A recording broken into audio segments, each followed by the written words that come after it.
قال لا تخافا إنني معكما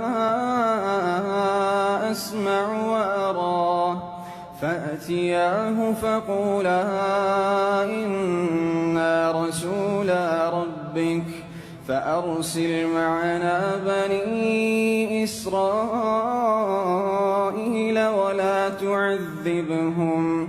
قد جئناك بآية